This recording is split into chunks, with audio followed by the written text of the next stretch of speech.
She'll join us here in a second.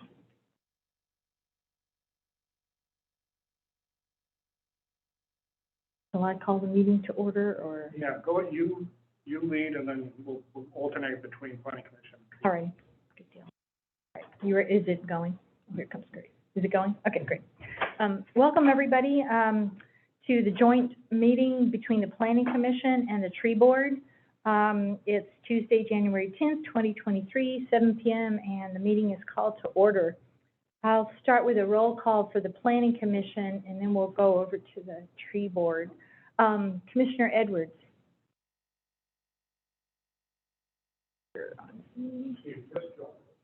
Okay. She's just muted, but I see her there, so that's good. Commissioner Kirkpatrick? Here. Commissioner Schumacher? Here. Okay. Vice Chair Sullivan? Here. Thank you. Commissioner Tobias? Here. Commissioner Varela? Here. Great. Commissioner Von Holtz? Here. Great. And me, Commissioner Robbins. Trent, would you like to do the Tree Board role? Sure. Let's see. Trent Grantham Chair is here. Dennis Olson is here. I can't see who all is in the meeting, so if they just want to let us know. And do we have anybody? Is Tanya on the line as well? Tanya was not going to be able to make it tonight. Okay, perfect. So Tanya will be Mike absent. Mike Jackson's here, and Jim Seedorf. Brent is also not able to make it tonight, but I see Joel is also on the Yep, I'm here. on Zoom land. And Dennis. Oh, he's in the, and Dennis. All right, so we have So it quorum. looks- So It looks like both bodies have quorum. Okay, the only changes to the agenda I have are that our Planning Commission minutes are not available yet, so we won't be going through that portion. Are there other changes to the agenda? Okey doke. Looks like the Tree Board's approval of its minutes. We also did not receive them yet. Okay. Let's go to Planning Commission reports, Commissioner reports. Anybody want to report on anything you've been doing? Hearing about? Not a report, but I'm wondering if we want to turn the chat off. I see that it's on for online, and I thought that for hybrid meetings, the procedure was to keep it off, but I could be wrong. You're correct, and I'm wondering why the chat is up. Usually isn't when I log in. So as a reminder, please do not use the chat. It's not monitored, and if it is recorded, it will be there for posterity. And it looks like somebody, among the panelists, is somebody raising their hand, or was that? Okay, good. That might have been Megan. Okay, no commissioner reports.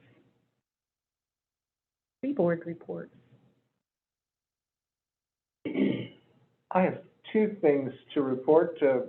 I've been networking with organizations like the Native Plant Society, the Thurston County Conservation District, Friends of Trees, and appreciated a lot of help and a lot of interest in the work that's going on here in Tumwater.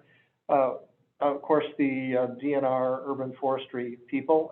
The DNR Urban Forestry people referred me to the Arbor Day Foundation's website, where they have what's called the Tree Board University. And it's an 8-class online course that I've taken 3 of the classes, and they're very good, helpful to understand the resources and such, and the issues related to being on a tree board anywhere in the United States, not specific, of course, to Tumwater. And I just would encourage other tree board members to take a look at the site. I sent a note out through Alyssa of resources, and it's called Tree Board University through the Arbor Day Foundation. The second report, I was walking my dog last week, and walked past the intersection of Tyee and Israel Road and saw a large public notice posted there for what's called the Yorkshire Apartments development. 1,150 apartments to be built on 22 acres. It said public comment would close on January 9th. And I know the tree board has talked about this piece of property off and on for a couple of years, just asking for updates. And I was a little disappointed to not discover this until I walked by with my dog. And I'm wondering if the city has any way to notify the tree board.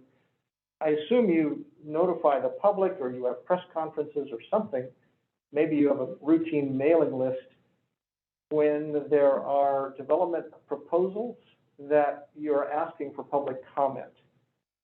Is there a mailing list that you send out requests for public comment on proposed developments in Tumwater? We do have a standard contact list. If you, as a member of the tree board, or if you want the tree board to be notified, I recommend that you let us know so we can add you to that list for all Right. projects. How do we do that?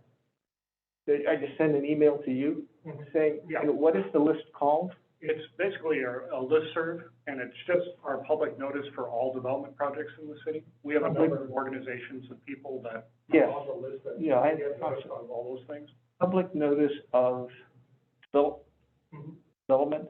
Just, and what that does is that anytime our department issues a notice of application, which is the formal start of the review, going out for public comment, or we issue any SEPA determinations or any other special notices for hearings or things like that, then you would be notified of those projects. Great. As a tree board member, I know that we're supposed to advise the council, and as an advisory body, I assume that means you want our comments on stuff. And so I thought, well, yeah, I would like to be notified when you're asking for public comment, and maybe I can offer some. So, The role of the tree board is to address and respond to issues regarding trees within the city. yes, So if you're asking for additional information or additional contact, that would be outside of probably the tree board yes, purpose. yes. But you're definitely welcome as a resident or an interested community member to be on the list and get information. Great, thank you very much. That's the end of my report. Thank you. That's good to know. If anybody's interested otherwise to get on those lists, please shoot Brad an email. Commissioner Kirkpatrick, did you have your hand up? Okay. Let's move on to planning manager's report. Yeah, so I don't have very much to report, just to let you know that, number one, the General Government Committee will be meeting tomorrow to talk about a long-range work program. And hopefully the City Council will approve that work program at their meeting next week on Tuesday. But the next time we meet, we'll have a complete work program, a final work program for next year for the Planning Commission. We interviewed 4 candidates last week for our open position in long-range planning. We hope we have a candidate that will work out for us. We're in the process of doing some final homework on that, and hopefully the next time we meet, we'll be able to let you know we have somebody.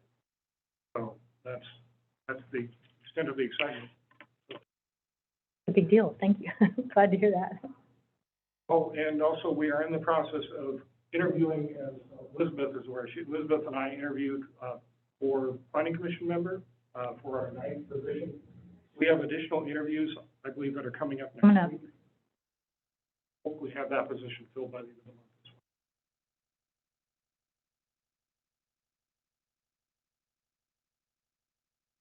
well. Okay. Did you want to say anything more about the meeting schedule?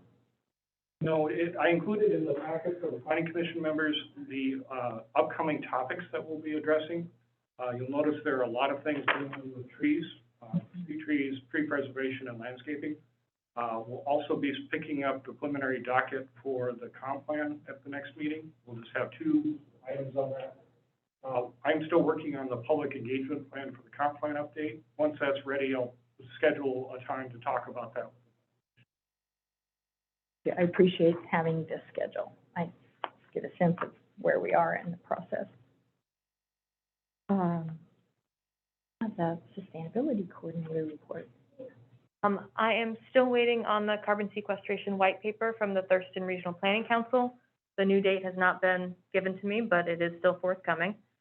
I've set up quarterly check-in meetings with all staff related to the urban forestry management plan to check in on a more regular basis.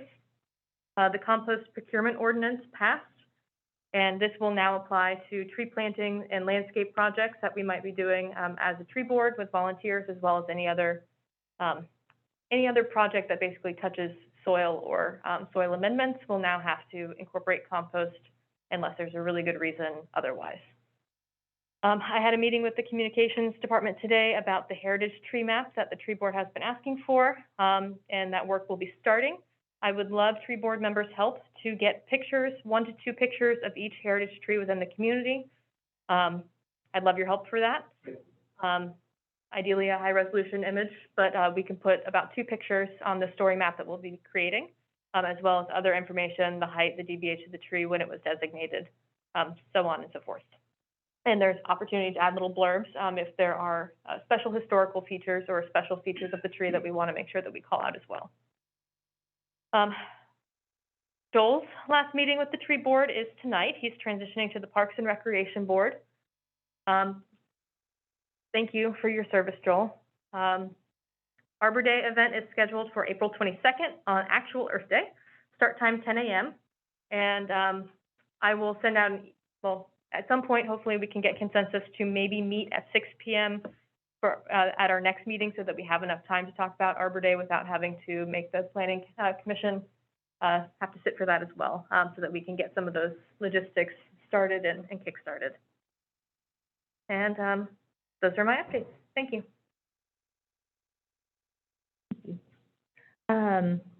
Let's go to public comment, and one member of the public, would you like to address us on general matters? If you could state your name and your address, and go ahead. Okay, thank you. I'm Cindy Cooper. I'm a resident of Tumwater, live at 1085 Ebbets Drive Southwest.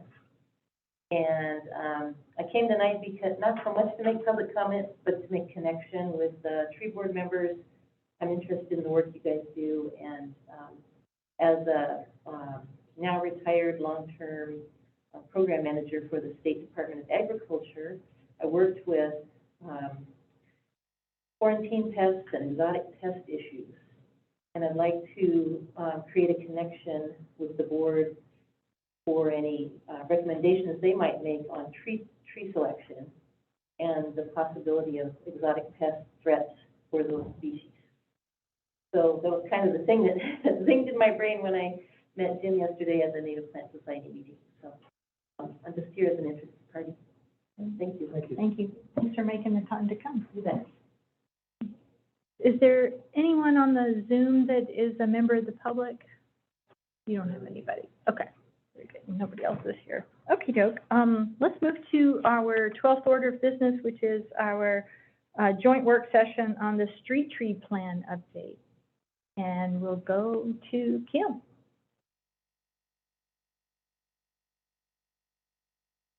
So Kim, if you want to start, we have 2 members of our consultant team here, Kim Proctor and Jim Melville.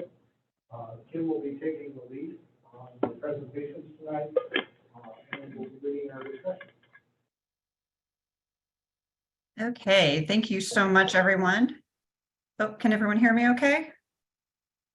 Yes, And can everyone see the presentation? yes. Okay. Let's see here. Could I, before you get going, Kim, it looks like there's a hand raised. Commissioner Sullivan? Whoops, if it's still raised, I will take it down. Sorry about that. Okay, okay, there you go. Okay, sorry, Kim, go ahead. That's okay.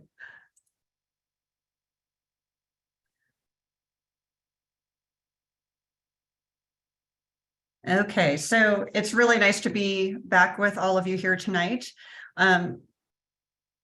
You know, our agenda for this evening includes a brief introduction to the street tree plan and ordinance update project. Together, we will review the project objectives, the timeline, the public engagement plan addendum, and the gap analysis overview. The balance of our time tonight will actually focus on discussing the gap analysis for the protection of trees and vegetation, TMC 16.08. And so we will begin with a brief project update and review of the project schedule for 1608, and then share some of the key themes that emerged from the external stakeholder engagement meetings. And then we'll dive into a discussion of the gap analysis for the tree preservation ordinance.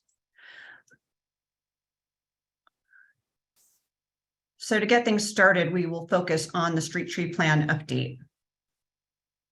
So as you know, the street tree plan update and the ordinance update to 12.24 street trees is a key implementation action of the city's 2021 urban forest management plan, with the overarching goal to grow a healthy, resilient urban forest and increase the city-wide canopy cover. So this street tree plan update process really builds and expands on the work that all of you began last year. The primary deliverables of the project are to update the street trees ordinance and also to develop a revised street tree plan that is based on the best available science and arboriculture practices, is responsive to a changing climate, and is grounded in environmental equity and justice. So as you know, the project team launched the project in late 2022 by developing an addendum to the public engagement plan that was originally created for the Tree Preservation Code update project, and then created a draft gap analysis for both the street tree plan and the ordinance. Both of those documents are included in your agenda packet for tonight's meeting. And so here we are, first quarter of 2023. We are launching public engagement efforts this quarter, reviewing the street tree plan gap analysis with city staff and, of course, with the Tree Board and Planning Commission. And we will also begin the work of actually drafting the new street tree plan. In the spring, Watershed will finalize the street tree plan for submittal to the city. And then this summer, we will continue working with City Council and the Planning Commission and Tree Board to refine and revise the street tree ordinance. And then in the fall, the City Council will consider the revised street tree plan and ordinance update for adoption. I'd like to walk you briefly through the components of the engagement plan addendum, which will probably be very familiar to you from your work and review of the original engagement plan for 1608. Basically, community engagement for the street tree plan will mirror the efforts that we used for the Tree Preservation Code update, with the use of online tools coupled with stakeholder meetings. We will continue with the online open house at tumwatertreecity.com and social media tools to share information and gather public feedback. And the city will continue to engage directly with interested community members and organizations. And lastly, we will launch a second round of community conversations focused on the street tree plan update specifically. And these will continue to be hybrid meetings where community members can participate either in person or virtually via Zoom.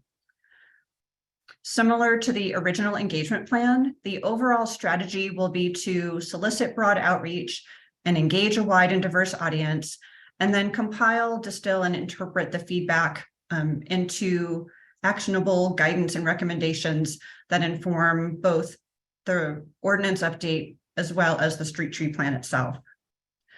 And so more detailed information is provided in the public engagement plan. Do any of you have any questions or feedback on the addendum to the engagement plan? And are there any ways that you think that the public should be engaged that are not currently reflected in that plan?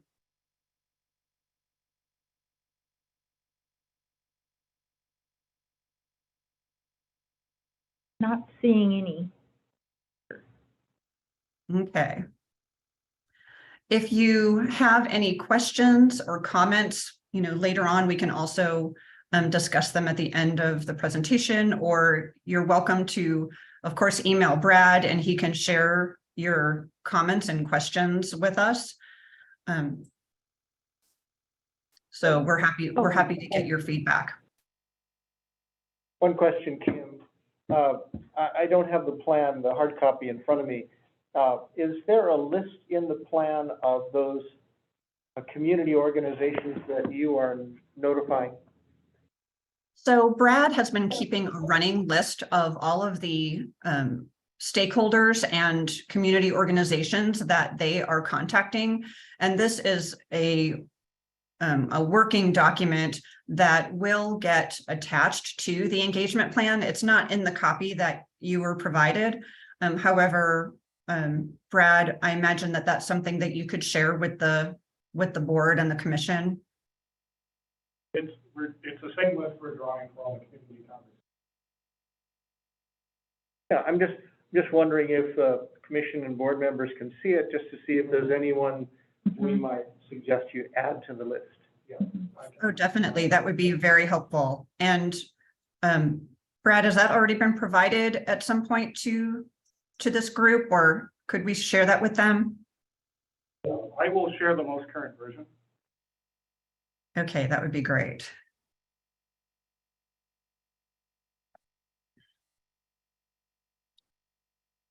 Okay, so moving on, if there are no other questions. So the street tree plan and the ordinance gap analysis was included in your agenda packet for this meeting, as I mentioned. We will not be discussing the street tree gap analysis in detail tonight. We wanted to provide it to you tonight so that you have ample time to review and provide feedback. We will take up this discussion at the Joint Tree Board Planning Commission meeting that's scheduled for February 14th. Like the gap analysis, oh, go ahead. And also for the Planning Commission members, we will be having a discussion, a work session on both the street tree plan gap analysis and the tree preservation gap analysis at your next meeting on the 24th as well. Okay, very good. Number Okay, of bites at the apple. Yeah, so there'll be lots of opportunities to provide feedback. And so like the gap analysis for 1608, this policy assessment included review and research of Tumwater City planning documents, the city code, and related policy review. The gap analysis is organized into 5 main sections, and this includes a review of the existing street tree regulations, TMC 12.24, and the 2002 street tree plan. It includes a section that examines additional topics for consideration that may not already be captured in the street tree plan. There's a section that looks at regulatory linkages with other key city policies and priorities, as well as a revised proposed outline for the street tree plan. Brad shared the initial outline that this body developed last year. And so we took that and built on it. So we would welcome your written feedback on the street tree gap analysis. Ideally, we would appreciate if all written feedback from the tree board and the planning commission could be consolidated into one response document, or perhaps one from the planning commission and one from the tree board. That would just make it easier for us to absorb and distill, all of your comments and feedback. And so we will look forward to discussing this with you more. Brad, would you be the one, if we have comments, to consolidate that for our If consultant? you have any, as you're reviewing it either between now and the next meeting or at the next meeting, send anything to my direction. Okay, very good. Okay, very good. Okay, are there any other questions about this? I realize this was a very brief introduction. Does anyone have any other questions before we dive into the tree preservation code update portion of the discussion?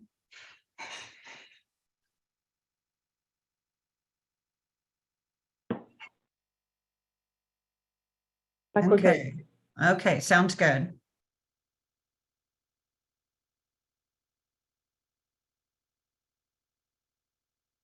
Okay, so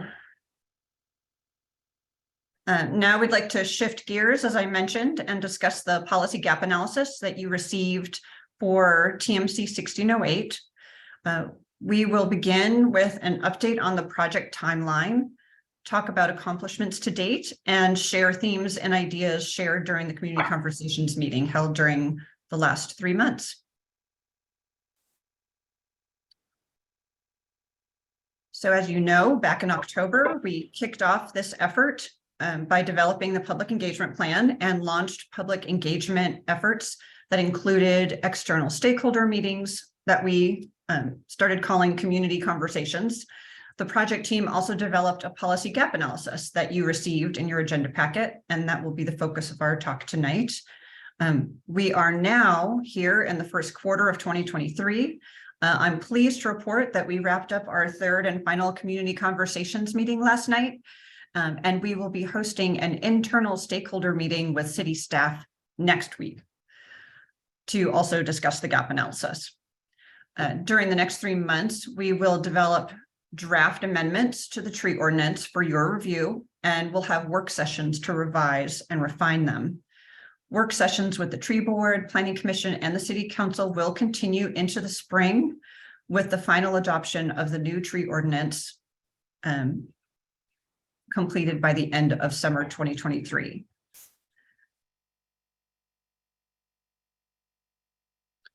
So before we start talking about the gaps analysis, I wanted to share some of the themes and ideas that have emerged from our 3 community conversations meetings with external stakeholders.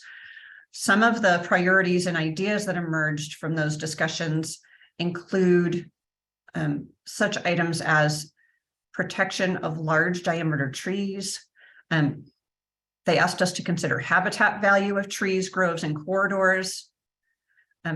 They asked to develop clear permitting requirements with specific consideration for creating a minor and major permit structure. They asked for stronger tree retention and replacement requirements. They expressed an interest in incentives for homeowners and developers. They asked that we integrate climate change mitigation and adaptation into the framework of the code. They asked for stricter code enforcement, for strong but fair penalties for violations, and also outlined the use of a point or credit system for determining tree retention and replacement requirements. So as we move into this next phase of the work to develop the amendments, we will consider and discuss these ideas and priorities that were shared by the community.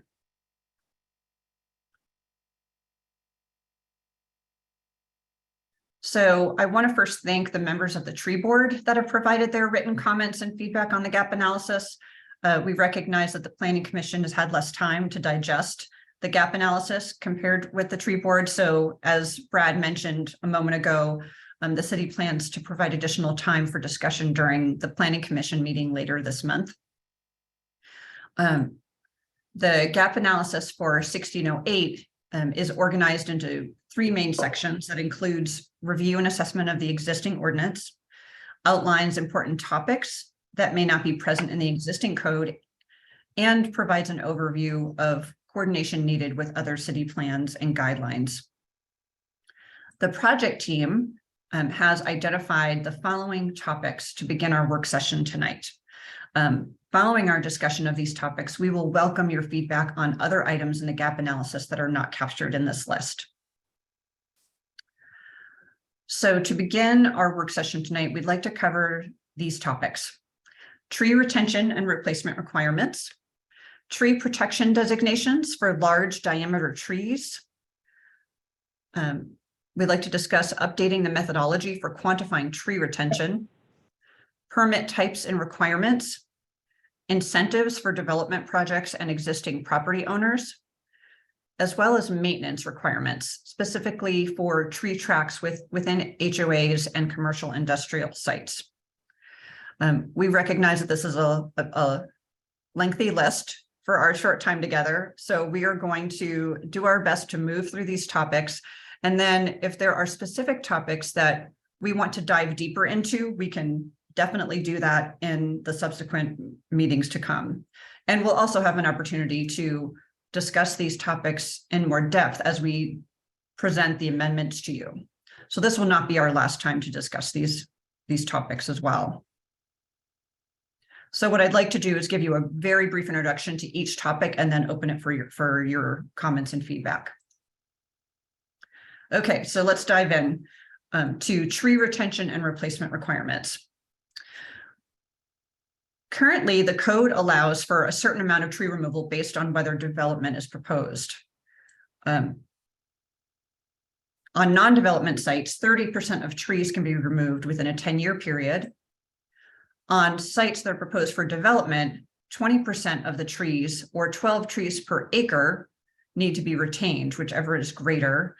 And then 6 trees every 3 years can be removed on developed properties, but this does not apply to heritage trees, of course, or critical areas. For replacement requirements, if tree retention doesn't meet the code standards on sites without a development proposal, then a 1-to-1 replacement ratio is required. And then on sites with new development, a 3-to-1 replacement ratio is required. And on parcels with existing development, the city, I already mentioned that, allows for removal of 6 trees every 3 years. Replacement trees, specifically within the code currently, they state that they need to be 2-year-old seedlings of the same or similar species to those that are removed. So a discussion of tree retention and replacement standards is found in section 2.9.3 of the gap analysis, starting on page 20. The gap analysis proposes the following recommendations for amending the tree preservation code. 1 is to revise the methodology for quantifying tree retention and replacement. 2, establish tree size, species, and location as criteria for retention. Provide additional protections for retention of large diameter trees, such as those equal to or greater than 24-inch DBH, and also to consider and discuss decreasing the removal allowances on developed properties.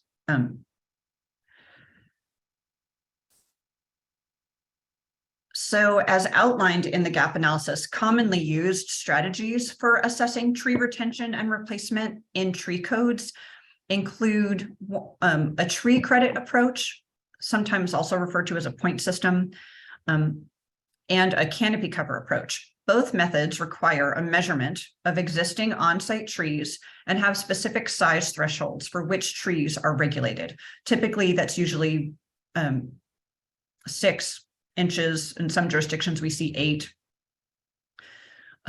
And typically, yeah. And so I'd like to briefly review these concepts a little bit more with you before we launch our discussion.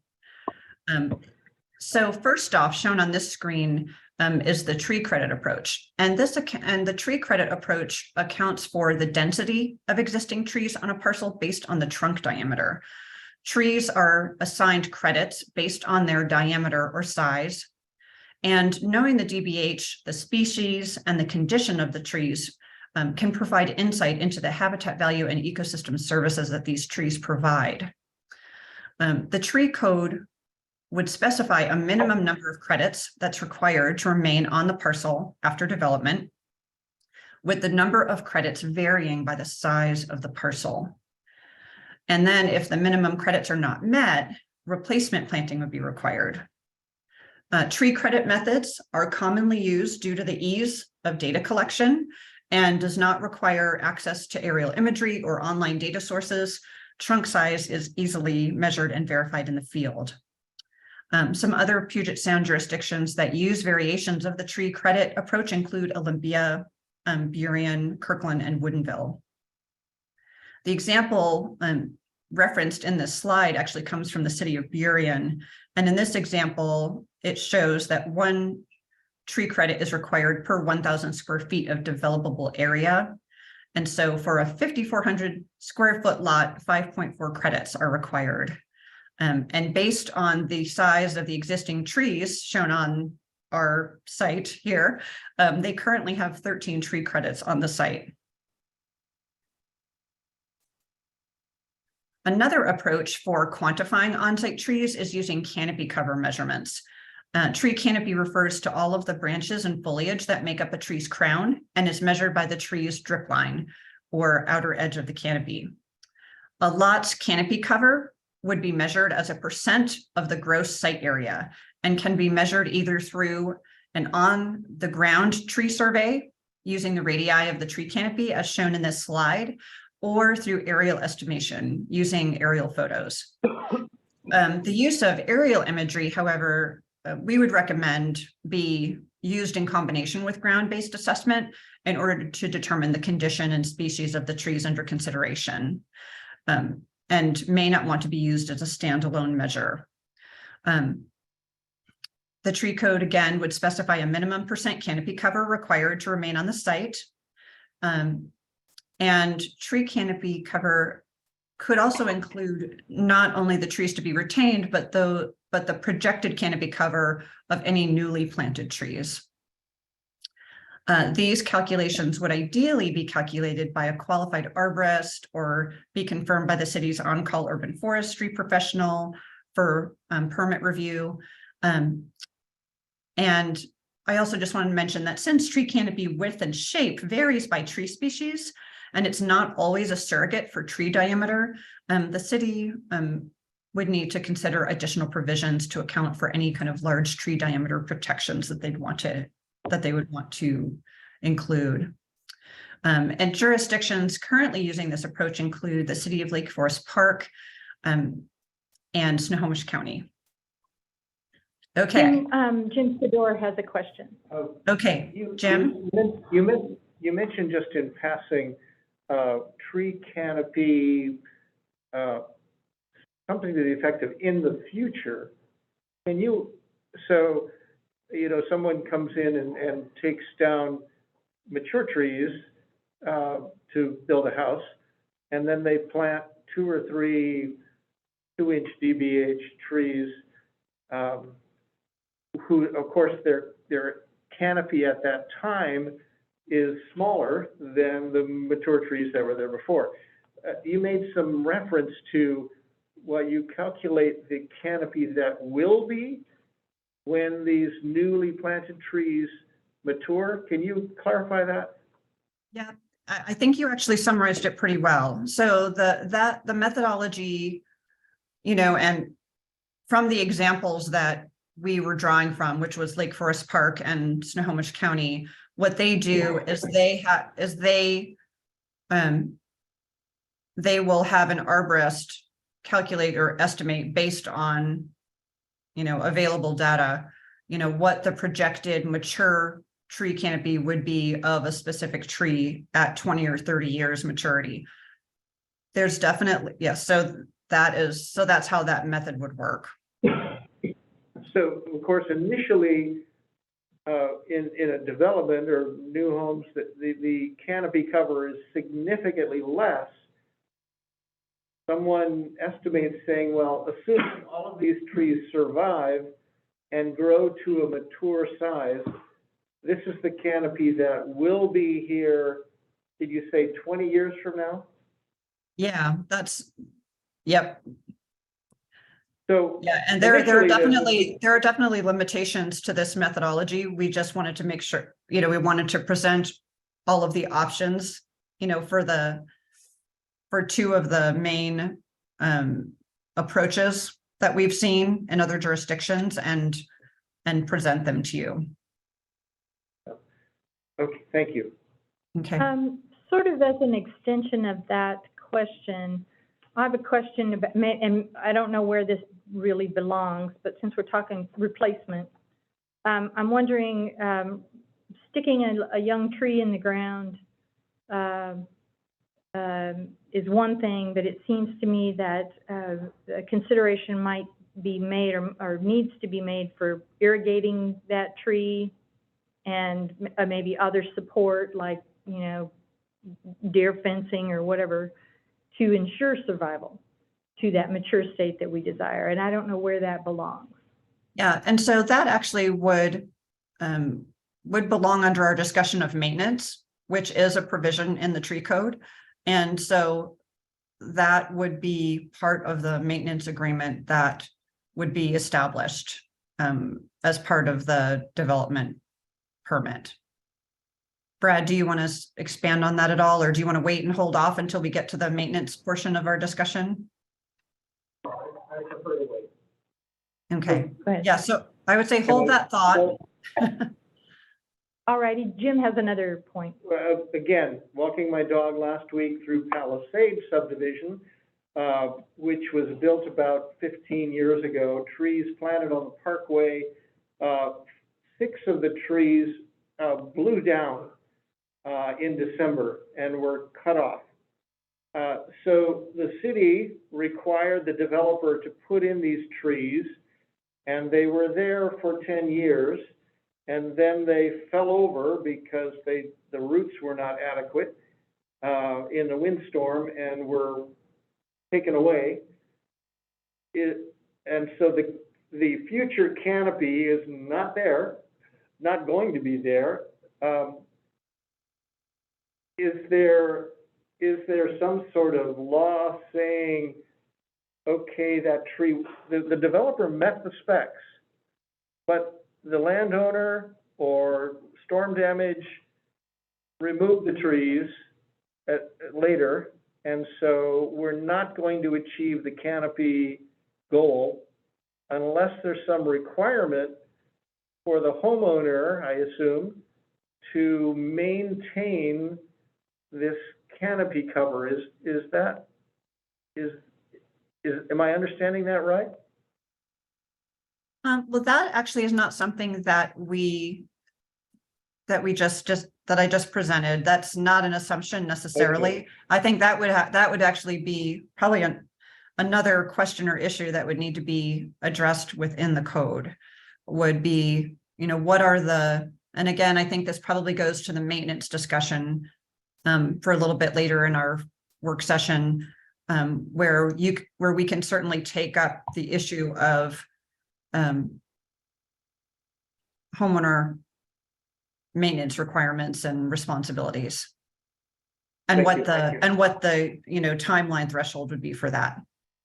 I am interested in, I realize I just presented a lot of information to you, but I am interested in hearing about your thoughts, and if you have any thoughts or feedback on how the city should approach quantifying tree retention and replacement. I just provided a very quick overview from the gap analysis. So all this information is in the gap analysis. And I'm curious to get some direction from this group as to whether you would like to see us considering and exploring the tree credit method versus the canopy cover method for assessing on-site trees.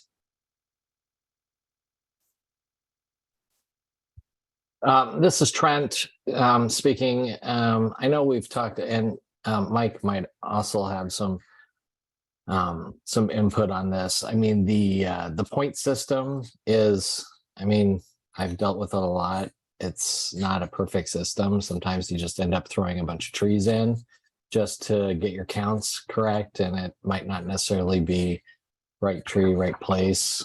It seems like the canopy calculation would be very cumbersome and would maybe, I don't know, be hard to quantify in some cases, especially if there isn't a way to get, well, maybe now with drones and things, it's a lot easier, but was there any other options that have been discussed other than just point? Or this is really our first snapshot at these methods, and I think the thing to remember about both of these methods is that this is a very simplified explanation. There are actually a lot more details that can go into the requirements within these. And so, for example, on top, so for example, in the city of Kirkland, I realize that that's a very different jurisdiction, but it provides a good example of a jurisdiction that kind of has layers to their tree code. And, the first step is quantifying the on-site trees. But then they also consider extra protections for large diameter trees. So they have significant tree protections, but then they also have what we have been referring to as landmark tree protections for trees 24-inch DBH and greater. And then they also have requirements for, very specific requirements for replacement trees and the species and the location. And so those are some other variables that could be built into really either of these models. But I do think that so I think to answer your question, Trent, I have mainly seen a lot of variations of what's called like the credit debit system or the point system. And there's a wide variation within that model. Commissioner Varela, did you have a point? Yeah, my question was kind of similar to that, is how are we gonna be able to account for the amount of time it takes for example, the canopy system? You're planting a tree now with the anticipation of what the canopy is gonna be in 10 or 15 years. Well, a developer may not be there for that period of time, so they're gonna do the bare minimum potentially to meet the requirement. Are we adding any excess in for that to account for that potential loss over time? On average, how many trees do you lose in a division or an area every 5 years, 10 years? Are we adding a buffer above that, or is this meeting the 100%? Hey, this is our threshold, but then what happens for those losses over time? And I know that's a complicated equation there. You may not be able to get a solid solution on that. I was just curious as to what the thought is on it. Yeah, and I would say that we do that with any development project, there is going to be that temporal loss of canopy where, when replacement trees are involved. But what one solution could be that you require more than a 1-to-1 replacement ratio, to account for mortality and change over time that, so you could increase the replacement ratio when trees are removed. And the other thing that the credit system can account for is that replacement trees can be based on the cumulative DBH of trees on a site. So it's not just a 1-to-1 replacement ratio, like a tree for a tree. It's actually the number of kind of DBH credits that you're replacing. Does that make sense? A little bit. Yeah. So I'm going to go back to our graphic over here. Oh, guess I overshot it. And so for using Burien as an example, they have they require, so this site would, this is just one example, but they, like, for example, sorry about that. I'm using my cursor and clicking on it and it thinks I want to advance the slide. So for example, I don't know if you can see my cursor, but this is an 18-inch diameter conifer that's equal to 3 credits. And this is a 15-inch conifer equal to 3 credits. And this shows a 20-inch deciduous tree that's equal to 4 credits. And then these smaller deciduous trees, which are 6 inches, are all worth 1 credit. So this is just an example of how the different sized trees count for different credits. And so the replacement of those trees would also follow that credit system as well. So you wouldn't necessarily, so you would have to, if you were to remove this 18-inch conifer, the replacement requirement would be higher than if you were just trying to replace this 1 credit 6-inch tree. That's what I guess what I was trying to explain. That makes sense. Thank you. Okay. Kim, Can I'm I ask one wondering follow-up on if, that? This is Joel. oh, go ahead. Go ahead, Joel. Sure, I was just gonna say, so on like an 1,100 acre site, like Jim's been talking about, are they actually gonna have somebody go out there and measure tree diameters of a fully forested, 100% canopy site? Or like, what does that process look like? Yeah, so that would be a system that we would need to establish for a small forest landowner or for a large forest landowner. That would be different, and that would likely fall under a different provision within the code. There is a provision for forest practices within the code currently.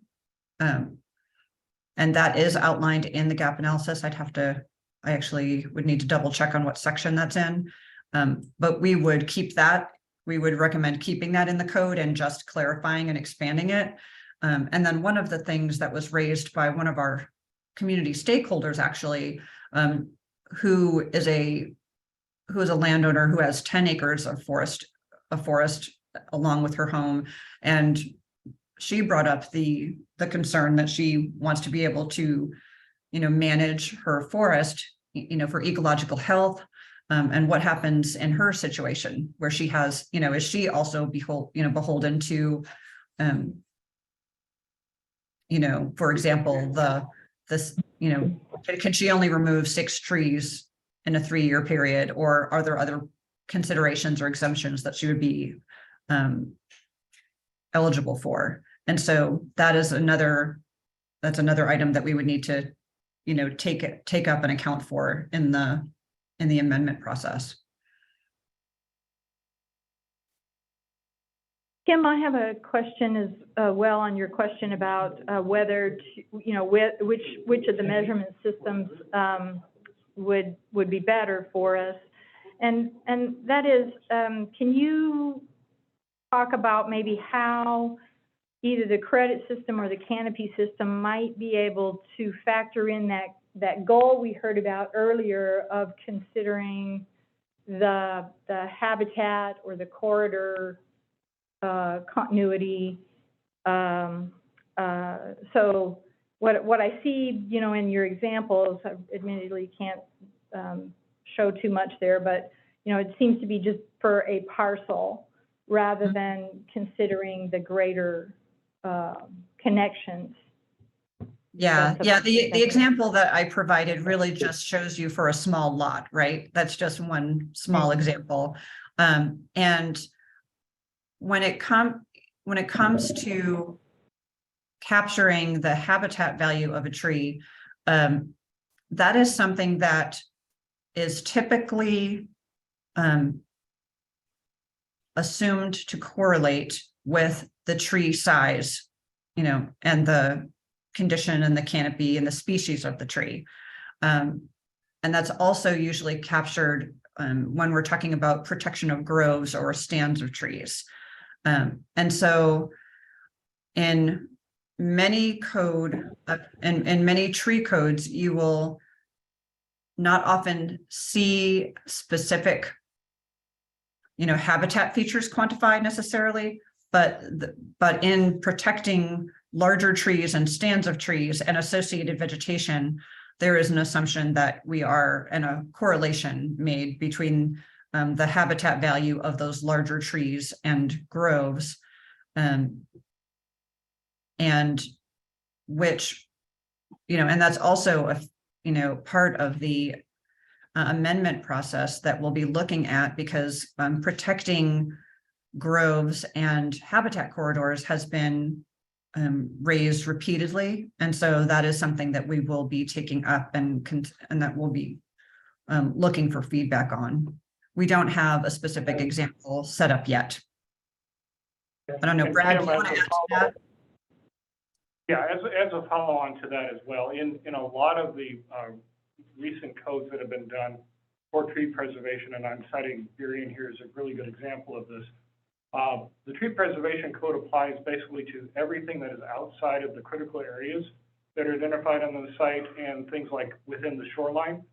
So habitat value for trees and so forth, and for connectivity for habitat and for wetland buffers and all that stuff is dealt with as part of the critical area codes. And where we can, through the tree preservation code, and where we deal with those things outside of those areas, any benefits that we can get for habitat are a bonus.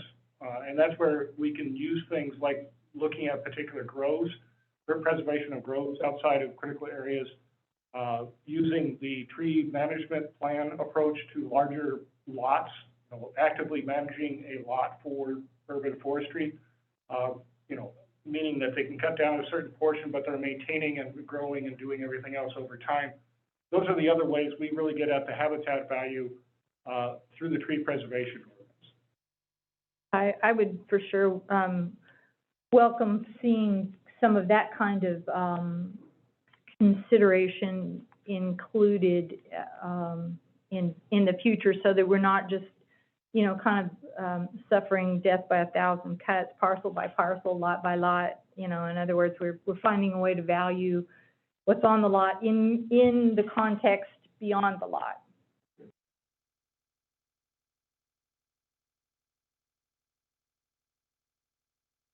Sorry for that.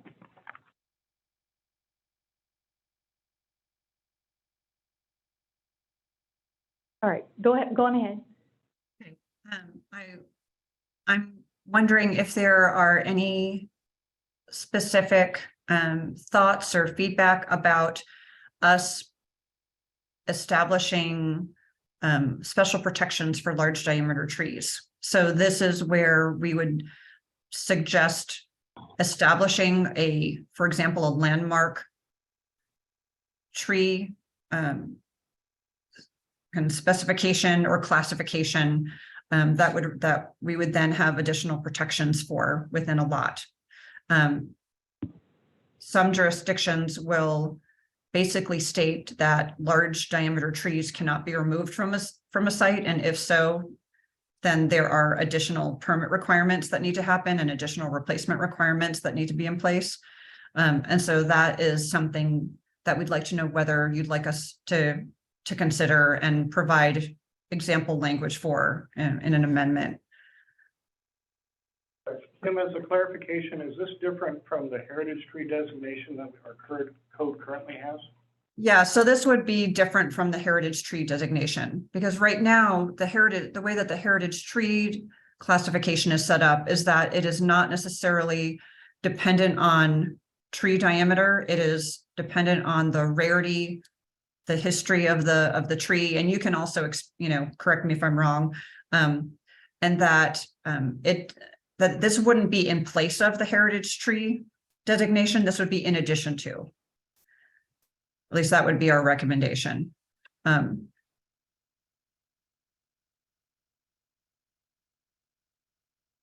Commissioner Kirkpatrick.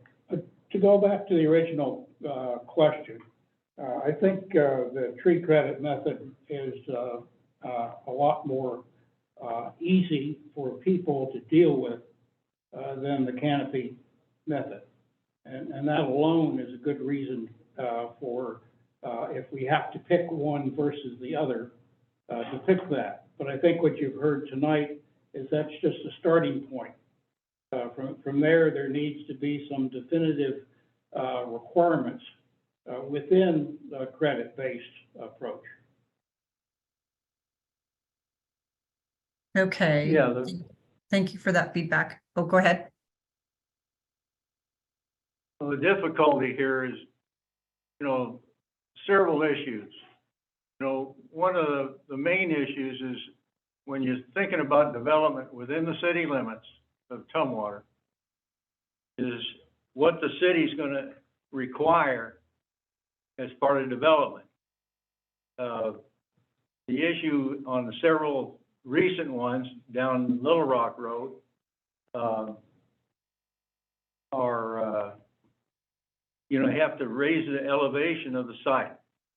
So whether it's got big trees, small trees, whatever trees it's got, they're going to all have to go if they're going to develop the site. And the place where large trees, because I'd be against anything that you worry about 24-inch, because boy, Olympia started out with that issue, and boy, it was a mess for several years. Because in the ordinance too, is that it's awful hard to preclude total development of a parcel. I mean, just say, you can just point to like a 5-acre tract with 15 24-inch to 30-inch Doug fir, and try to protect those 24-inch and larger. Can't develop the tract. So the current ordinance in Tumwater, works only two ways.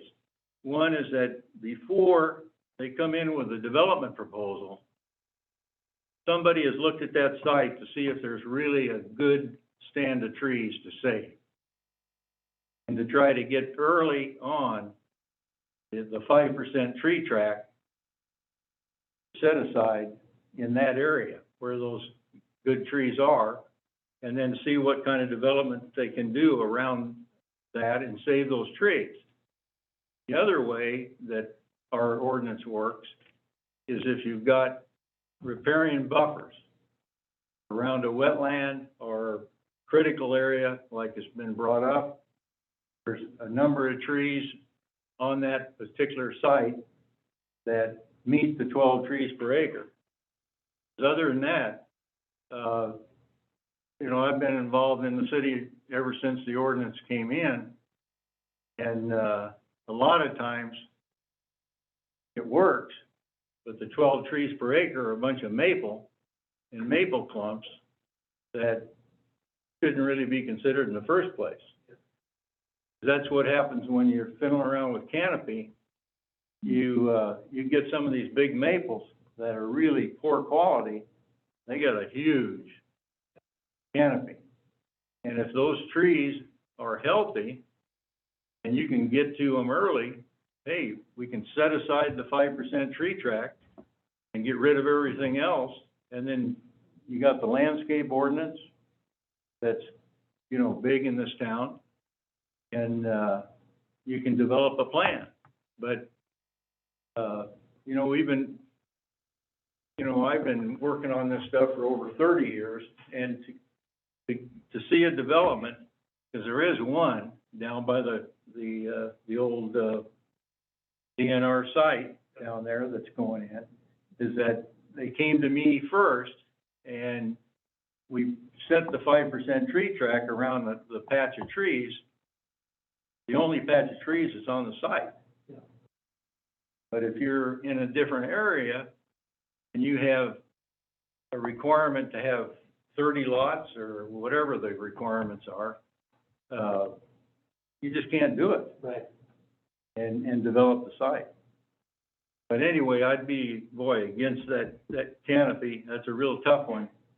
And the basal area method, like Olympia's, it works, but that's a tough one too. But the case in point in the 24-inch is that the one I mentioned down by the old, it's on Blomberg Road. There's a large number of trees in there that are over 24 inches. Yep. And we're saving them all. But only because we set the 5% tree tract and before they ever did the rest. And of course, down there, they're putting in buildings instead of houses. But anyway, that's just some of the comments I've got. I've only worked on it for 2 years. Yeah, thank you for sharing your experience and your feedback. One of the things that we can also do within the code is to really clearly define the quality and the size and the species for groves, for things like groves and tree tracts, so that we're ensuring that that the tree tracts are actually comprised of healthy, long-lived trees, versus, I know that alders and cottonwoods have their ecological benefits. I am not denying that, but those within the development, from a development standpoint, are not always compatible with infrastructure.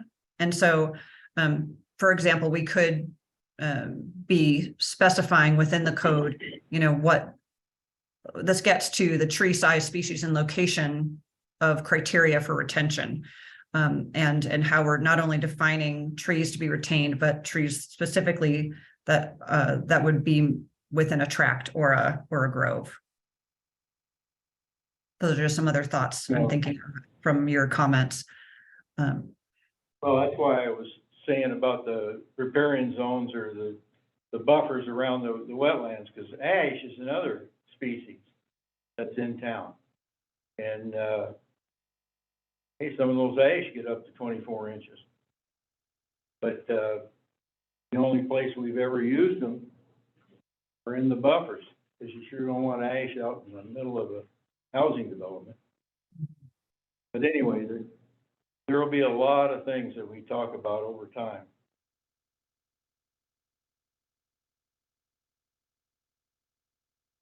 Okay, does anyone else have any feedback either on the issue of kind of landmark tree or large diameter tree protections? I'm also interested in hearing, and I'm realizing that we probably need to keep moving. Oops, we probably need to keep moving. Sorry about that. I'm also interested in hearing any feedback on the suggestion to decrease the removal allowances on developed properties. So this goes back to the provision that's currently in there allows for the removal of 6 trees every 3 years on an existing development. And so there have been suggestions from the community feedback to amend that. And I'm curious what this group thinks of that suggestion. Oh, Commissioner Tobias? On the subject of decreasing removal allowances, is there an exception allowed for trees that have become either like a general nuisance or a present a public danger to people, like if the tree is rotting or about to fall over? Okay, so that would Absolutely. apply. Yeah, it would be, hazard trees, I mean, there would need to be an assessment by an arborist that would need to be, presented to the city. But yes, there would definitely be exceptions for hazard trees. Okay, thank you. Comment on the changing the tree allowance. My history, in living in the same house for 45 years, and in a subdivision where houses were built around mature trees, often I see neighbors buy a home, live there a couple of years, say they're sick and tired of the shade. They cut down the mature trees, perhaps within the code, and then within a year or two, they move away. And the new property owner, buys a house that does not have mature trees and thinks that that's the norm and does not replant. And so we gradually or pretty quickly see the removal of these large trees from by individual homeowners who or else they perceive that it's a threat to their safety. So there's a challenge there. I have no problem with removing hazardous trees, but it requires a lot of education of the public because, a person perceives that they have the right to remove their own trees from their own property at their own discretion. And we need to be working with homeowners and homeowners associations to say, make sure you have evaluated the tree as to whether it's appropriate to be removed. And I think we're challenged, as Mike was saying, between are we controlling every property owner in terms of what they can do on their property?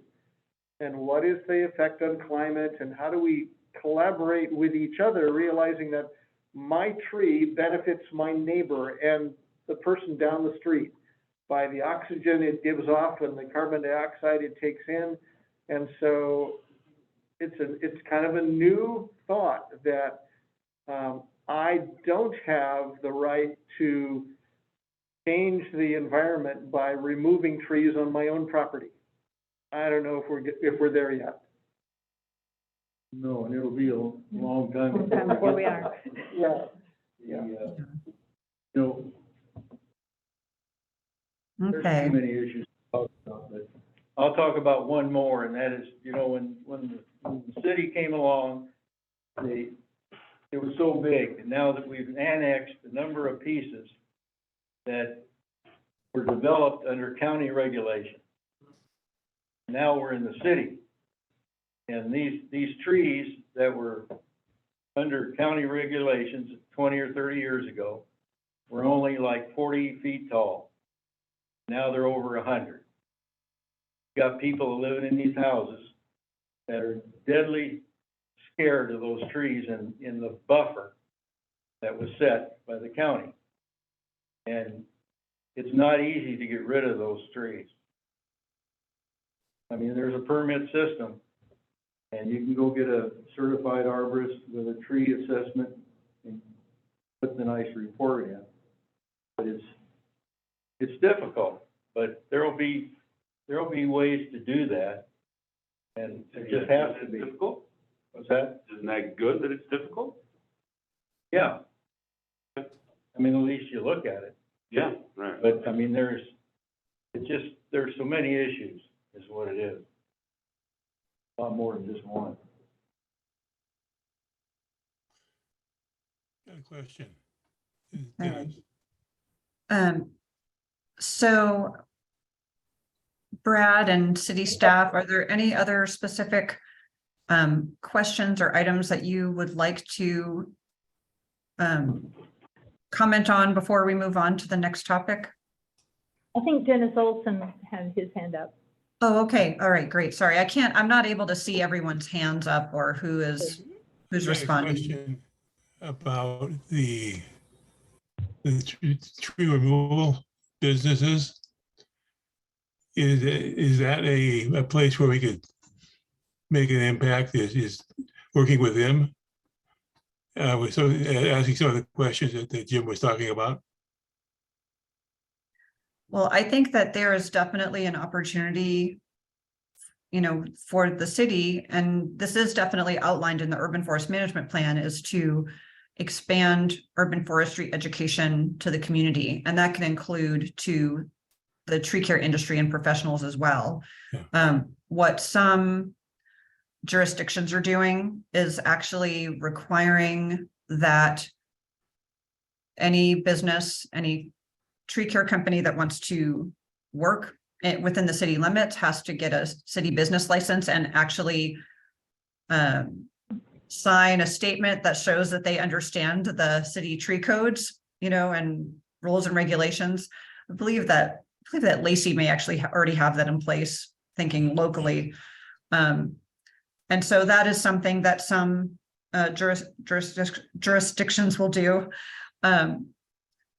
And so I think that, you know, other things that that cities will do is, you know, provide handouts and education on their website to homeowners, to arborists, you know, to developers and architects that, you know, that outline and provide support to ensure that that different stakeholders have the correct information, you know, on the current tree code. So there's certainly opportunities for that.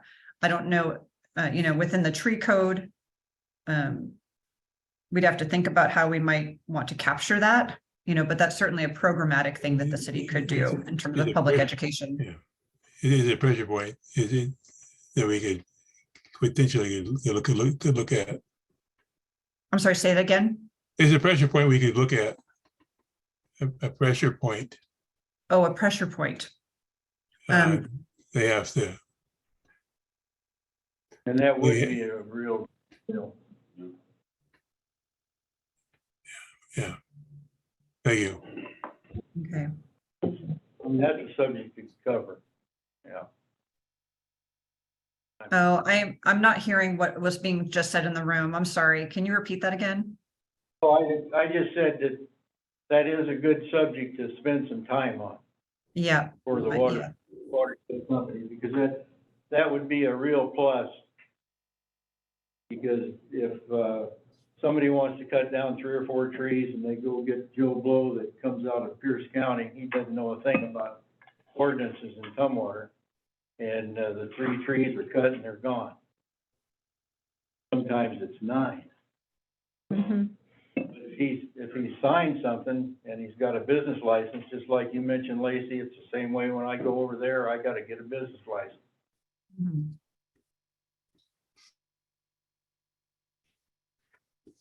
Okay, these are, So Kim, the staff doesn't have any further, points on this particular issue. okay, I'm sorry. Can you repeat that last thing? Was that you, Brad? Yes, staff does not have any additional comments on this. Okay, great. Thank you. All right, I'm going to go ahead and keep us moving forward then. And I'll just say that, if you have, again, if you have any additional comments or thoughts on this topic, please put them in writing to Brad. And you can also, when you're providing feedback on the gap analysis, you can also include that there. So the next topic that I wanted to discuss with you is regarding permit types and requirements. And so this discussion in the gap analysis is found in section 2.7, which starts on page 13, if you're following along in your gap analysis document. And, a couple of suggestions that are outlined on this topic include, first, developing what we call a user guide for the permitting process that outlines the process really clearly for permitting staff, applicants, and the general public. This is literally built into the code. It's not a separate document. It's just one code section that just helps to elucidate and clarify the permitting process. Second is, and this is something that both the watershed team, recommended in the gap analysis, but that we also were hearing as a suggestion from the community conversations group, is to develop a major and minor permit system that would create different criteria for tree removal on private property that's not associated with development. So this would be what we might call a minor tree removal, a minor permit or a tree removal permit that's associated with existing homeowners. And number 2, to create the major permit would be tree removal that's associated with more large-scale land clearing in preparation for a development project. And so jurisdictions that utilize this approach include the cities of Kirkland and Burien and Mercer Island, which have provisions for tree retention, removal, and replacement based on whether the tree removal is associated with development or not. And so I guess my question to this group is if you had any thoughts or ideas on this part of the gap analysis and on this topic, I'd like to hear your feedback and questions about this. Mr. Barola. Is there any differentiation between those homes that are in an HOA and those that are not within an HOA? Because the HOA would have guidance on replacement criteria. Yeah, I imagine that those within an HOA might have some differences. That would be something that we would need to clarify during the amendment process, but I think that overall there would be additional provisions for the HOA, I guess is the short answer. Yeah, the only point with that is if I'm a homeowner, but I'm in an HOA, would I go get a permit on my own for tree removal, or do I have to go to the HOA and then they? You may actually have 2 processes. I mean, under the HOA rules, you may, have their review, but also at the same time, you would still have a requirement to get a city permit. Yeah, if it's an active, real active HOA, they usually cover the stuff. Okay. And that's really kind of the trick, is it quote unquote an active HOA or not? I mean, you may have the rules for the HOA in place as who is actually enforcing them, and how active. But as I understand it, the HOA cannot give a permit, they still have to come to the city. Right. That's correct. So it's, Today. it's just redundancy is all.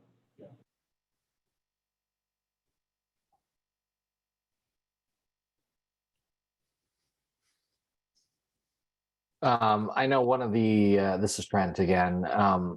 One of the things that or one of the, I guess, discussions that we had the last time we tried to update our code was people wanting to clear or, cut down as many trees on their properties as, they had like 10 acres and they wanted to log a section for firewood or to sell it or whatever. Sometimes, depending on how many trees they do, that could fall within the major, even though they're not necessarily land clearing. And even recently, I've run into a problem on a school campus on a community college where they're requiring a tremendous amount of replacement trees when the school wants to just remove some that are tearing up sidewalks and stuff like that. So it seems, and I think that's in Des Moines, they have kind of a minor and major, and it seems like they've had to go through the major process just to remove some of these nuisance trees. So the only thing I would say is, like, you can't just, I mean, we've got to be able to, allow for some removal of trees if it's tearing up sidewalks or whatever. And if they don't have a way to replace those, how do they go about that? Or, not have to add so much more trees, just, when you start taking out trees and then you're tying it back to your 24-inch or, 5-to-1 or however you're replacing it, it could end up being a lot, and it's a huge expense, especially for, like a school district or, a municipality who's just trying to kind of keep health, safety, and wellness together. Okay, so Trent, just to reiterate and make sure I'm understanding part of what you're saying, would you be potentially in favor of the minor major permit, but with some exceptions for specific circumstances, or perhaps not tie the minor and major to whether it's development related, but rather the number of trees that are being removed? Yeah, I mean, it seems like that's kind of it's kind of black and white. And it seems like most developments are gonna, like, not even necessarily if it's a non-development, you still could end up in the major category, depending on the size and the number of trees they're trying to remove. So, there might need to be another sort of permit type that could kind of, be not minor, but not major. Like if somebody wants to clear for firewood or whatever. I don't know. It seems like the process needs to be very clean cut and, very sort of streamlined, and it never is when it comes to permitting, especially when you're removing trees. And especially if you have to count certain trees with point system, it gets very complicated. Yeah, just to continue that conversation, it's just like Brett said, you can, in the city of Olympia, you can just remodel a house. That requires a permit, and that could key tree count that we talked about earlier, because that's the way they base everything on basal area. So, hey, when you apply for a permit, right away, you're gonna have to do something with your trees, if you've got any on your lot. So it would be to have a good tier system where, hey, here's a real permit, and here's one that sort of minor. And it'd probably be easier for the city, because at some time, the city's gonna have a city forester or a city arborist.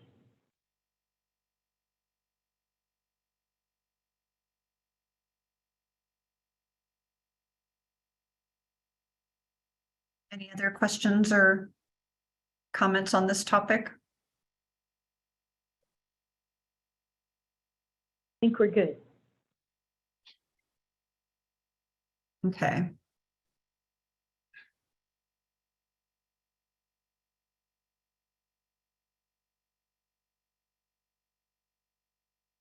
Okay, so let me see here.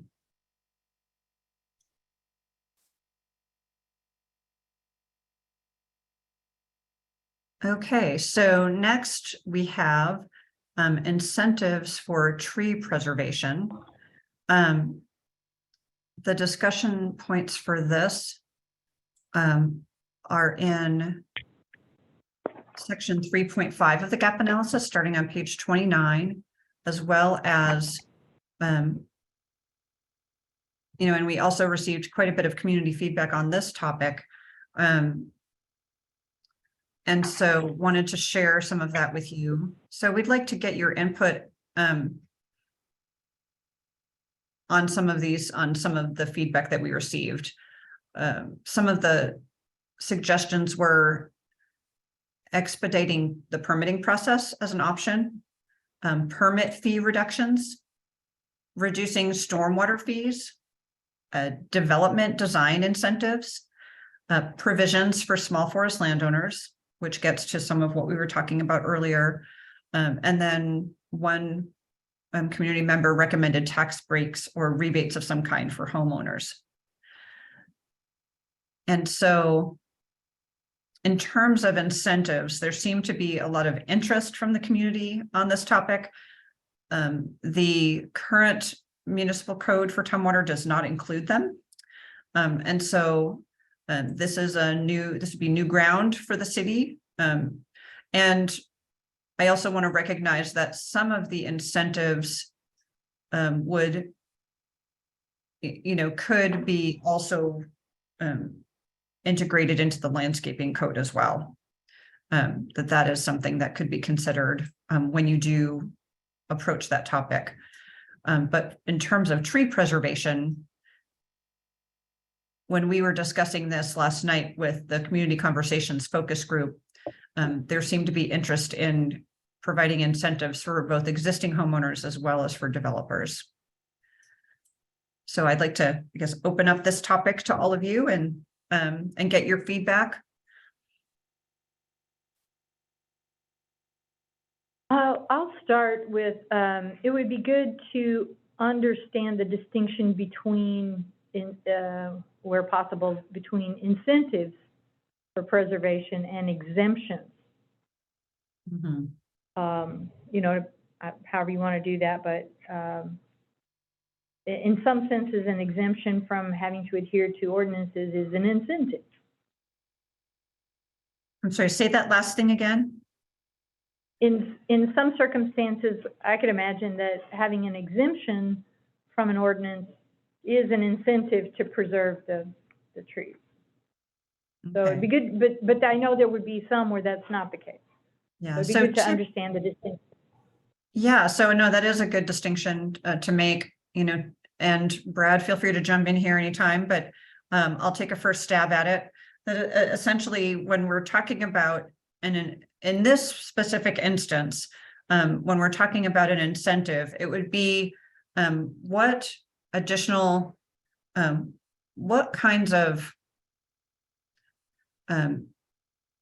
what types of incentives would help a developer go above and beyond just the minimum tree protection requirements that are currently set up in the code that they would be required to meet.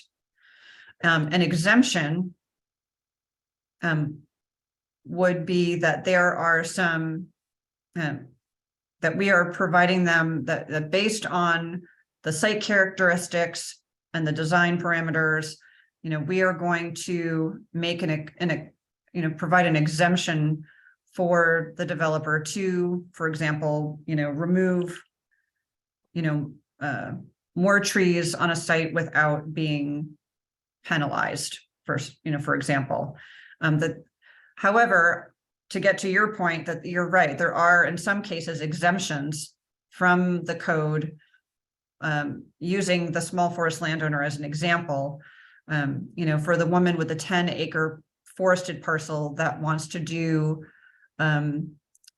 variable thinning to use the wood products, as an income source for herself, there could be an exemption made, in the tree code that would allow her to harvest more than the tree code would typically allow, because she wants to use this for a specific purpose and has a forest management plan or a forest stewardship plan. And so she would be exempt from the provisions of the code in order to use the forest products that are on our property. So those are my first thoughts in characterizing what I think that you're trying to get to. Brad or Alyssa, do you have any other thoughts on this, or others in the group? My thought is that, the incentive part, you as a group could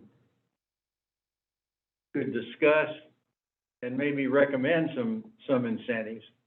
But I still think it's just like in shoreline and other jurisdictions, the director, when they're getting this development, they meet, they have different phases, and they're getting ready to approve something.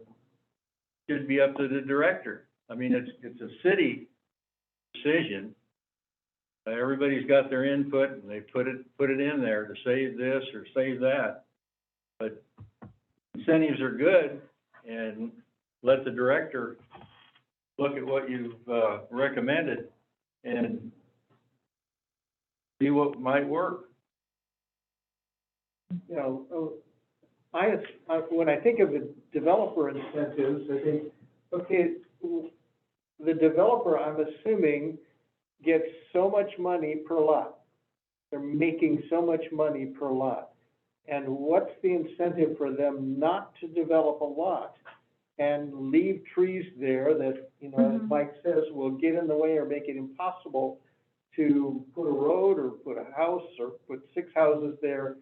So it seems there has to be a financial incentive unless there's a requirement. And when I think about where we've come in stormwater management, and I see some of these new developments with large stormwater retention areas. And I'm not aware that there's any incentive financially to do that. However, there's a great loss of land area because they can't build homes, obviously, where they have these water retention areas. So we've created regulations that say you can't build. It's the law on environmental issues. And so now and you're not going to get an incentive for putting in a water retention pond. You have to do it. So the challenge of saying, how do we regulate, tree retention? And so everybody's, faced with the same financial challenge. And there isn't a financial incentive to do it for development.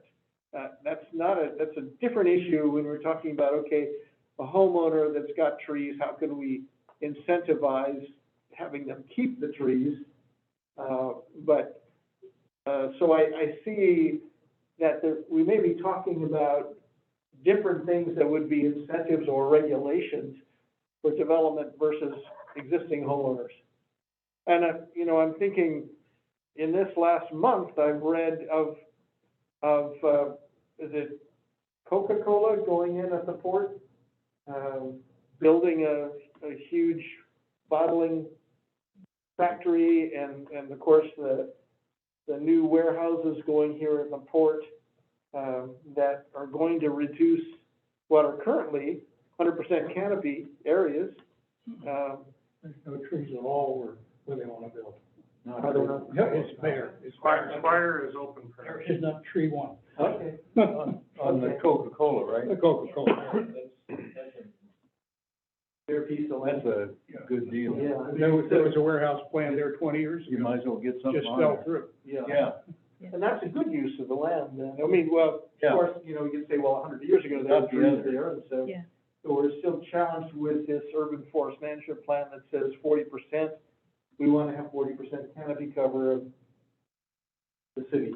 Mhm. So how do we? Incentives can be structured in many different ways. If the planning commissioners remember, Yeah. when we discussed affordable housing, Mhm. we looked at incentives in terms of if you provided permanently affordable housing to a certain level, you got a height bonus, you got a density bonus, you got something that would make it more profitable to develop more. And it's not just single family, we're getting multifamily. So more square footage, more building is gonna be more for the developer. And that's what, the other thing about going, say, higher in areas is means potentially you could try to avoid more of the horizontal ground area on limited lots. So that's a good thing to be Some- thinking about. Yeah. If we, you know, we're constrained for space with all the different things that need to go into a site, more that we can create for potential tree area, the better. Again, stormwater, if we can also focus on what can we do to help reforest stormwater ponds, whatever we need to do for low impact development, Mhm. that, you know, is above and beyond just creating a nice flat pit, which is what we're seeing now, because, you know, the stormwater requirements say you must provide storage for X amount of gallons of water. And guess what? The groundwater is only 2 or 3 feet below that, so it's gonna be big and shallow.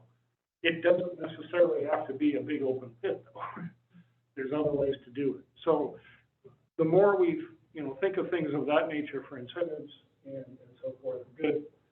I think the forest management plan is a good way to deal with those individual larger landowners who want to manage a forest. You know, it sets up, like a planning development, sets up everything that they need to do. And if they don't do it, they lose that right, you know, that kind of thing. So there's some good options. And that still gets at, like, Trent's point about harvesting for use on site of materials or Yeah. some such. Yeah, and Trent brought up a very good point about, you know, if there are situations where, you know, trees are getting bigger, and to be honest, we're not creating more space. So you got trees competing with buildings and infrastructure and everything else, there is gonna be some point where we need to address that, and we don't necessarily, it's probably not a good idea to address it by adding more trees that in 25 years make the problem even far worse. So what other things can we do Mhm. to offset that? Does that mean, you know, paying into a tree fund that Bill puts trees out in the county, or whatever, you know, anything like that, so we get more trees, but we maybe not get more trees in that particular location? Mhm. Which reminds me of a quote I read this week, you know, we are growing in population to the point that we say, humans are here, nature is there. Nature is at Mount Rainier, nature is at the Capitol Forest. And we separate the idea that we can coexist. Right. And I'm sorry to see that. I hope we can live within nature and have nature around us. And I think that's what makes us attractive to the rest of the world, is they want to move here and live in nature, with nature, and not have it over there someplace. However, we are in a legal situation where we have a certain amount of growth to accept, reserve areas in the county for future development. That's what the Growth Management Act says. You develop here in the city, So that we don't have so to. we don't have to develop the farmlands, the forest lands, and everything else out in the county, to protect those things, to make sure people still have access to those things. So it's not you're always gonna have that kind of balancing act. It's not really a good winner. We could do what we can to help. It's not gonna, we don't have a mechanism to shut off the ability to say, I wanna move here and live here. I didn't want to cut you off. Okay, I'm just looking at the clock. We've about 20 minutes left. for our regular meeting time, and I'm wondering, is that enough time Kim, to cover another segment, or are you done with this segment, or is there a good stopping point, and we'll pick up next, or should we take a vote to extend the meeting? So I will say that from that original list of focus group topics that I presented, we have one more left, which is on maintenance requirements. And so we could go ahead and spend a little bit of time on maintenance requirements that just, and we can time it, we can we can devote, 10 minutes to that. And then I was going to open it up for other topics, after that. So I will let you make the final determination about how much time you'd like to give to maintenance requirements, and then other comments. All righty, what's the feeling of the group? Shall we go to maintenance for 10 minutes or so? And okay, yes, please do, and then we'll see where we are after the maintenance part. Okay, I'm going to go ahead and actually set my timer here. Okay, so the topic of maintenance requirements is found in section 2.10 of the gap analysis, starting on page 24. The current regulations require maintenance agreements to be in place for 3 years from the date of the final plat or date of planting. The city project team is interested in your thoughts on whether, one, should the maintenance agreement apply to trees planted off-site when on-site replacement is not feasible? And two, how should the city address tree and tree tract maintenance within HOAs and commercial industrial sites? These were, we of course are open to your other thoughts on tree maintenance. We've already heard a little bit tonight from different people. But with this in mind, we'd like to open it up for your discussion and feedback.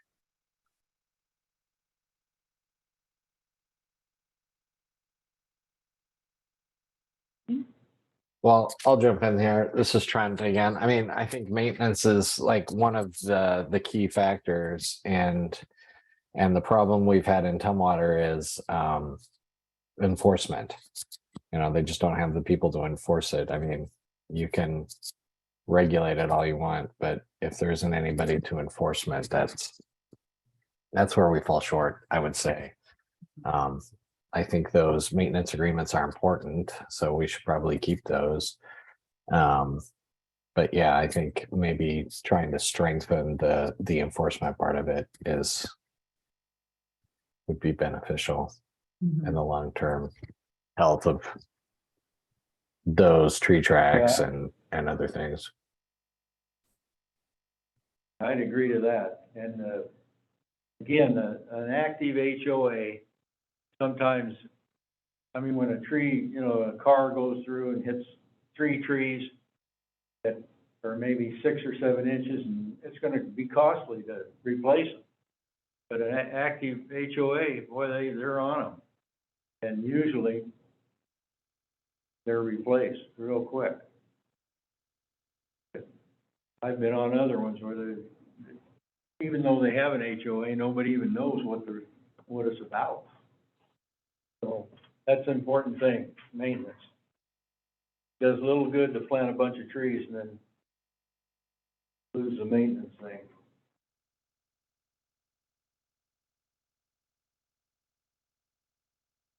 And That's gotta be, is maintenance addressed in the landscape code too, isn't it?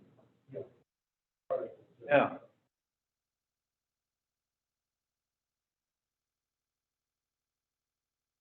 I'm sorry, what was that? Was that question to me or was that to Brad? No, I was just asking that question and Brad answered it. That it is Okay. part of the. Okay, yeah. Sorry, I didn't hear his answer. I'm having a harder time this evening with hearing folks in the room for some reason. I think Brad said, yes, it's included in landscape. Commissioner Schumacher. Okay, thank you. Maintenance of trees, what are we talking about? Are we talking about replacement of dead trees or trees that get knocked over in a storm? First, so the first level would say be a 3-year period when you make sure the trees that you planted are actually taking actually going to survive and are healthy. So that's your first threshold. The second threshold would be you've got existing trees that are beyond that 3-year period, which is the typical period for monitoring new development, and making sure that those trees are continuing to be healthy, properly pruned. You know, you don't top them, you do all that stuff. So that would be, say, the second part of the maintenance side. Are we mainly focused about new development here? Is that the idea? I think primarily our current codes focus on that 3-year initial window and less on what happens next. It's usually up to the private landowner to work out how to do it properly. Sure, sure.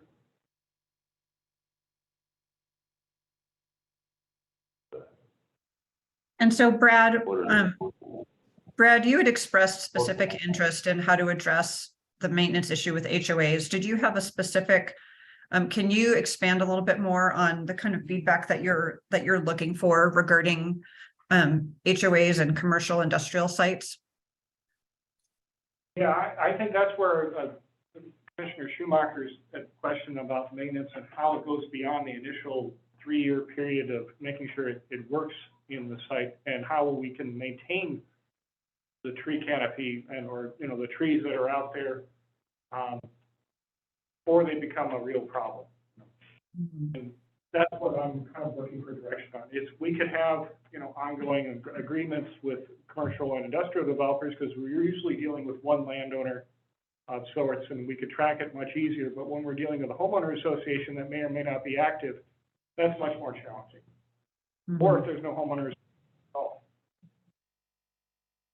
And I don't know if this will be addressed in the street tree plan or what, but as a person who's lived in a homeowners association, in my homeowners association, there's a lot of confusion as to who is responsible for the maintenance of the trees along the streets in particular.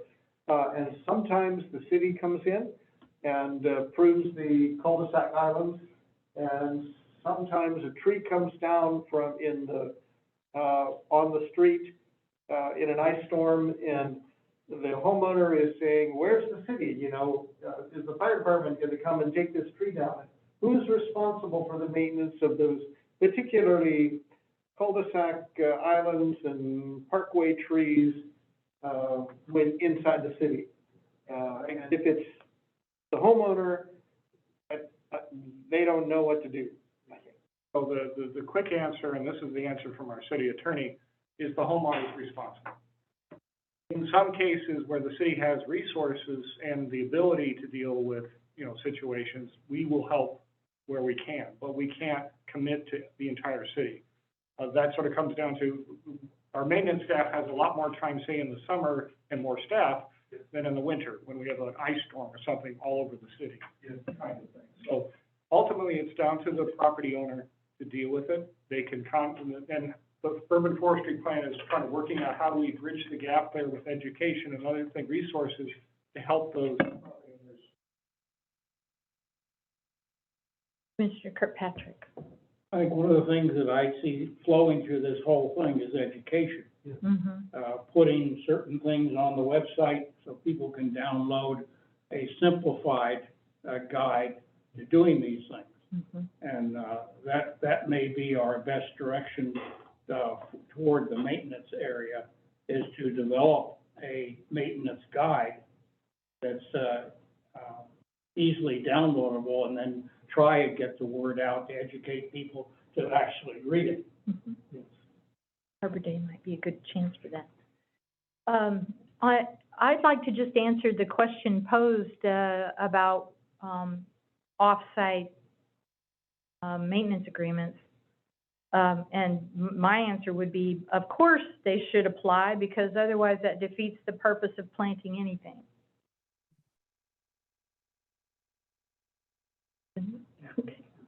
Okay, thank you for that.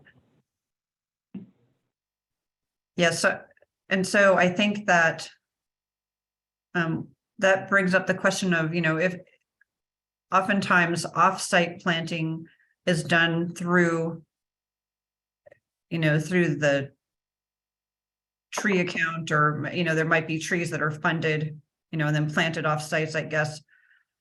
Yeah, I guess I'm just thinking about how that would work if it were planted like on city property, you know, if it was a private development that then got planted on city property.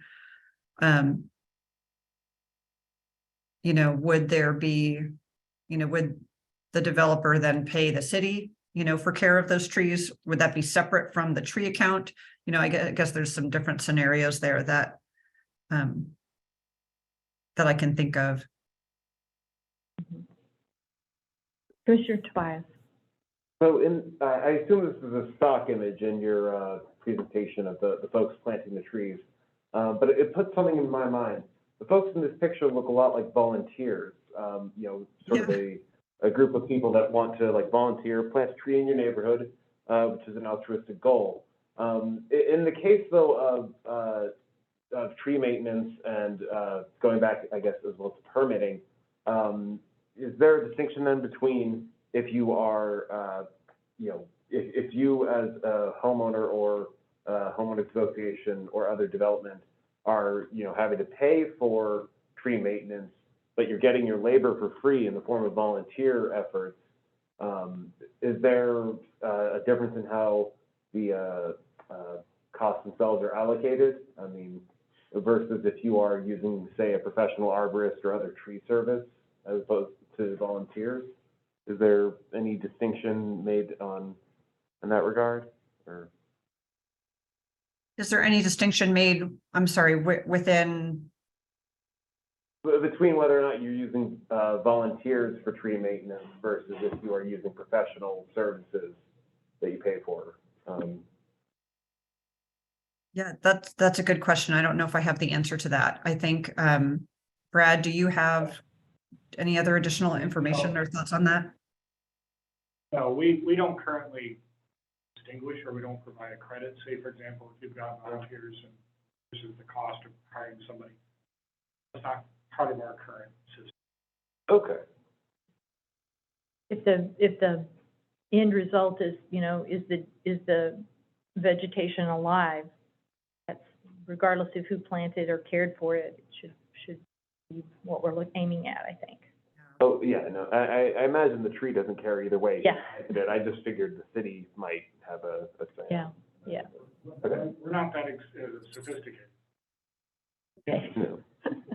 Yeah. So that we are- discussion kind of made me think of one thing. So a lot of the money that gets put into the tree fund doesn't necessarily go to like a swath of trees somewhere. It's replacing street trees or, you know, right? So maybe, I mean, one thing to maybe strengthen that would be to make it more expensive to pay into the tree fund, and maybe some of that money could be put towards maintenance as well. As I don't think the tree fund allows for that, right, Brad? It's just like tree replacement. Right now, I it's don't tree recall. replacement and repair. Oh, sorry. Go ahead, Brad. I don't know. Commissioner Kirkpatrick. Well, I saw in there a suggestion for the tree fund that when the developer is going to replace trees, say on a 3-to-1 basis or a 5-to-1 basis, and those trees will not fit in the area that's being developed, those trees could go into other areas. For instance, to follow the equity area where there are parts of the city where we don't have trees, that there would be a process. I don't know whether that would go through the tree fund or not, but that would allow you to put trees in areas where they're not. And there was a laundry list of other items besides that that could be accomplished through that process. So I do just want to point out that we are now at almost 15 minutes for this discussion, and it's now almost 5 to 9. And so I just want to defer to the facilitator and I guess wrap up this part of the discussion. Okay, I think we had one more, no, okay. I think Okay. we probably don't have much time to take on a whole new topic, and I would just ask if there's any more remarks on what we've heard so far. Or I'd enter. I would just say one thing.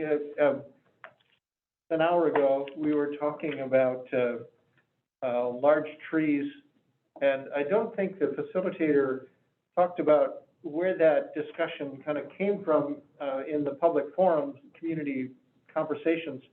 I attended the first meeting, and 3 people from the Friends of Trees quoted a statistic that I'm looking at here that said large diameter trees, 21 inches and more, comprise 3% of the total stems, and they accounted for 42% of the total above ground carbon storage.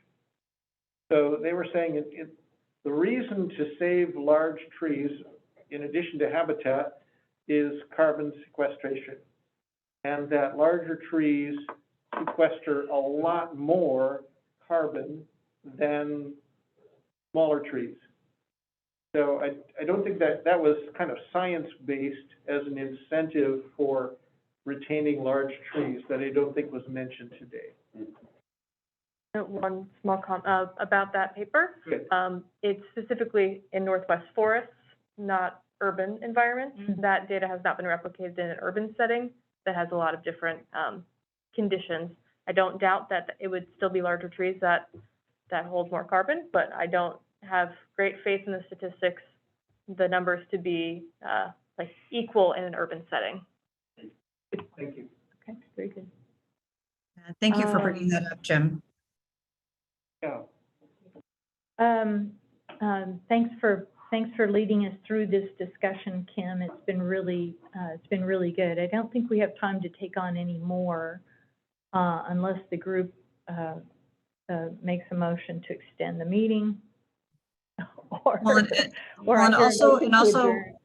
And I just want to also remind you that you will have the opportunity to take this up, I believe, on January 24th is your meeting.